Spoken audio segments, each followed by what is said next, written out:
Assalomu alaykum. Bugun men sizlarga Soft Varmin lubrikantini to'g'ri ishlatilishi haqida aytib beraman. Suv asosidagi gel bo'lib, issiqlik ta'siriga ega. Soft Varmin tabiiy namlikni to'ldiradi, intim sohani yumshatadi va yoqimli iliqlik hissini beradi. Soft Varmin ikkitasi birda bo'lib, ham namlikni to'ldiradi va tana massaji uchun ishlatiladi. U qon aylanishini faollashtiradi, teri sezuvchanligini oshiradi va jinsiy istakni kuchaytiradi. Lubrikantlarni to'g'ri ishlatish oson. Endi keling, lubrikantni qanday to'g'ri ishlatishni ko'rib chiqamiz. Avval qopqog'idagi himoya plyonkasini olib tashlang, so'ng qopqog'ini oching va kerakli miqdorda gelni qo'lingizga siqib oling.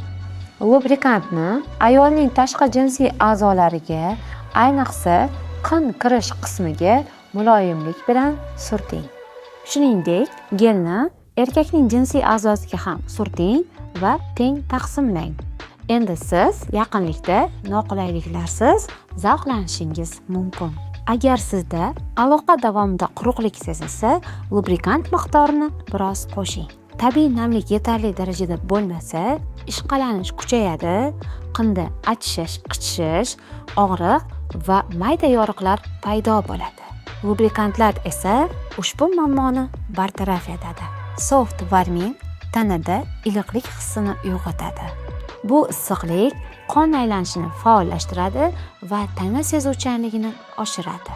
Natijada esa sheriklar yaqinlikka ruhiy tayyorlanadi va aloqa davomida zavqlanish hissini yana ham oshiradi. Prezervativ bilan ishlatish mutlaqo xavfsiz.